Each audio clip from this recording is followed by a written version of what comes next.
Welcome to the Do Zone, where entrepreneurs go to get things done. I'm your host, Josh Thomas. You can find me on all social media at JT Literally. Each week, I bring on experts from a variety of backgrounds to share their secrets on how to optimize performance so you can take massive action, crush your goals. The Do Zone is sponsored by Conversational Funnels, the new way to close deals in 2025 that doesn't rely on any of the old traditional methods everyone hates. We used this method to book 121 qualified sales calls in 10 days without any ad spend, outreach, or endless social posting. You can download the free step-by-step blueprint that shows exactly how we did this at conversationalfunnels.com. Once again, that's conversationalfunnels.com. Today's guest is Scott Weavil, and he is the founder of Sierra Pacific Partners, a middle market investment bank focused on sell-side mergers and acquisitions advisory services. Sierra Pacific Partners functions like a real estate agent, but in the complex world of selling businesses rather than buildings. Scott, welcome to the Do Zone. Tell us something you believe is the key to getting stuff done that most people wouldn't think of. I don't know if it's something that most people wouldn't think of, but I like to do batching, particularly with messaging. I don't know, like email is hard enough to keep up with, but then when you add LinkedIn, X and other, other platforms on top of that, it becomes nearly impossible. So what I like to do is I set up 3 or 4 email sprint times a day. I call them sprints, where I just try to knock out as many as possible. And frankly, I'm not the best typist on the world. I do know how to type, but I'm not the best. So I use a lot of dictation. And I think those things have helped me really, really keep up with my messaging. And it's important because you never really know where that next big client's going to come from. Yeah, I think a lot of people get stuck in task switching is Yeah. what the biggest problem. You're familiar with this. Yeah, for So sure. I mean, it's tough, right? A lot of things that we do or that I do require a couple of hours of continuous focus and switching back and forth. By the time you're reintegrated in the task, it's, time to take that call or whatever, and it's very, very tough. and really, here's what it kind of boils down to. At some point as an entrepreneur, you need to elevate the value of the time and energy that you're spending. And if it's trying to figure out how to fit this into a LinkedIn message versus a Facebook message or something, it's like it's a waste of your time. Like, get the message out and let somebody else format it, because you've got other things to do. And that's another thing that you mentioned. Like, batching is great, where you're just stacking all of your tasks together, because it is literally your brain has to switch off LinkedIn mode and switch on Facebook or email mode. And there is a significant energy loss there. But the other thing that you mentioned is I got to get information out fast, and I can talk faster than I can type. And so let me get it out there and let technology or an assistant or something format it in the way that it needs to be. Just tell me a little bit more about that. Yeah, for sure. So, I mean, just speaking, sort of what you're talking about. I mean, depending on how big your team is and what you're trying to do, we can focus on content marketing. Like for what we do, LinkedIn is our preferred platform. Okay, so yes, we post what we cross post from LinkedIn over to X and over to Facebook, but because we view LinkedIn as our primary, as housing our primary audience, we don't really reconfigure the posts to optimize them for other platforms that we view as less valuable. For sure, if we had a larger staff, that's probably something that we would do. But to your point, there comes a point where just getting it out is better than wanting it to be perfect and never getting it out.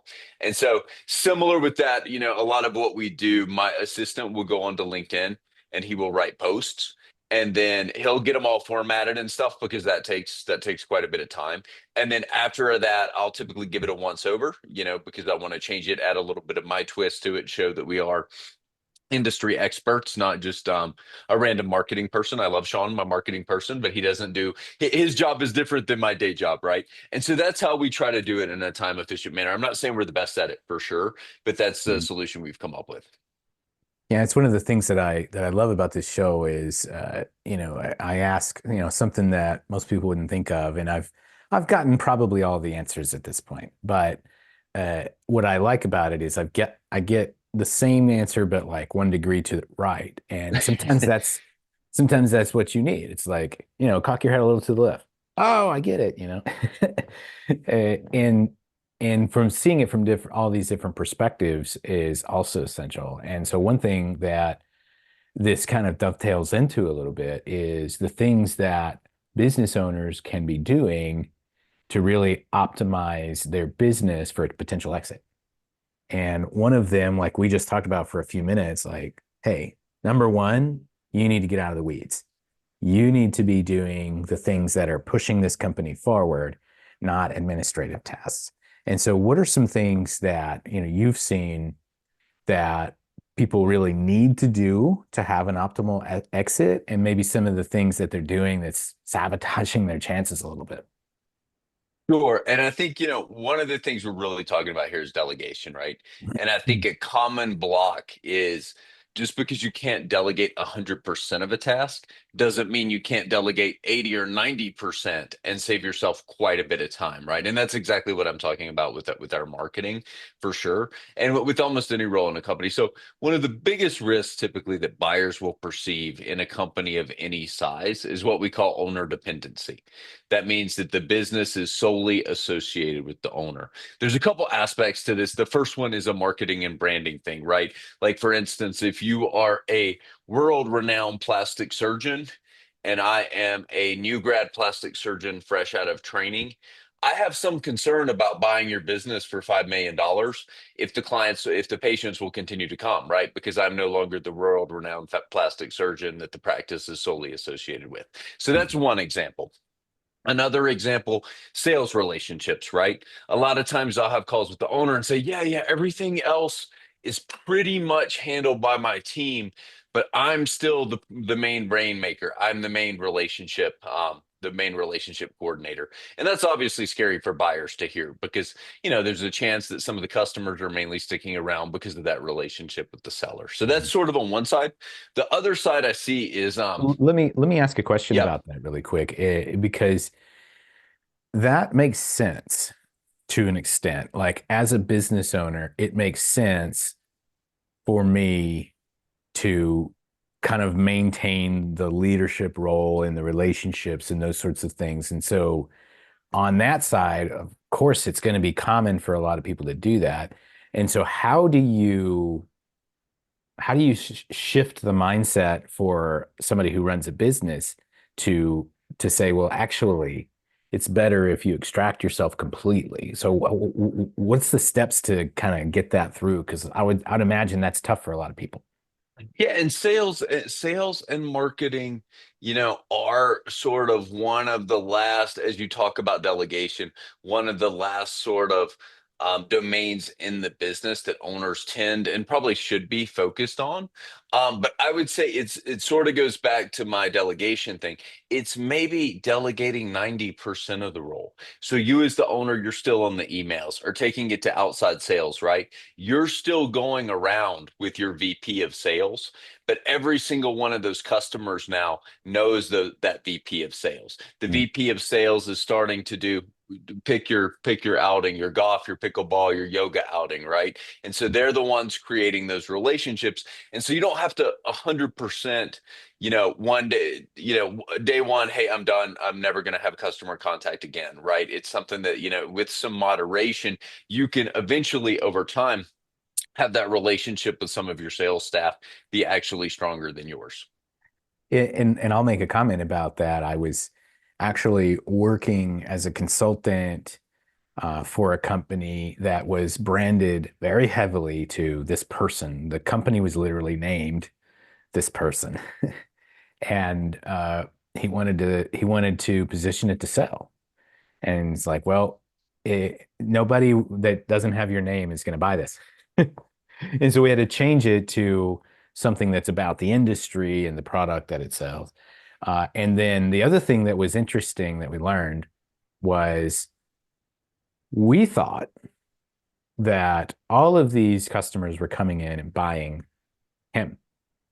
Hmm. And to a certain extent, there's this strong kind of identity and status that we have as entrepreneurs when we grow something from nothing.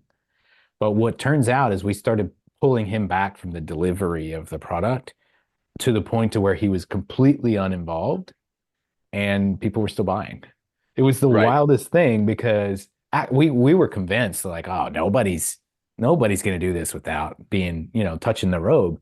But they didn't care. They just wanted their problem solved.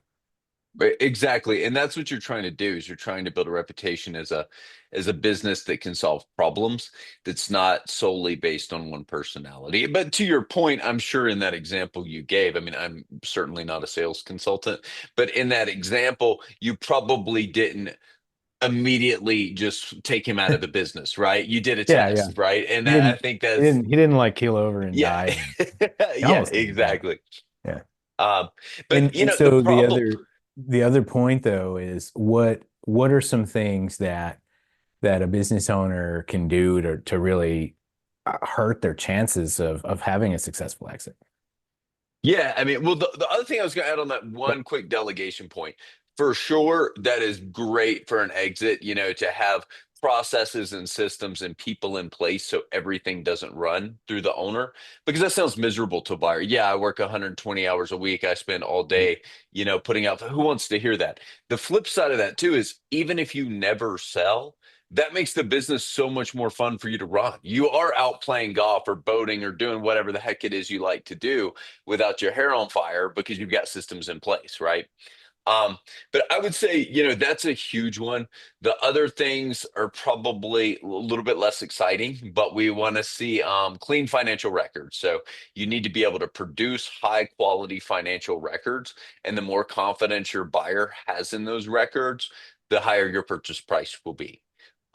Similarly, as you can expect, revenue growth and bottom line growth are important, particularly going into a sale. We like to sell a business, going up rather than being flat or in decline. Um, I think those are some of the biggest ones. Customer concentration risk is something we also look at, that you want a pretty big diversified customer base. If you have more than one customer, two customers that make up a significant portion of your sales, say 10 to 20%, that's something that's also going to scare a buyer, because the buyer is going to be concerned that, particularly when you couple that with maybe an owner dependency issue, when that owner leaves, maybe that customer leaves, and that one customer is a huge percentage of your top line. Yeah. And Scott, so who do you mostly serve and how can they connect with you?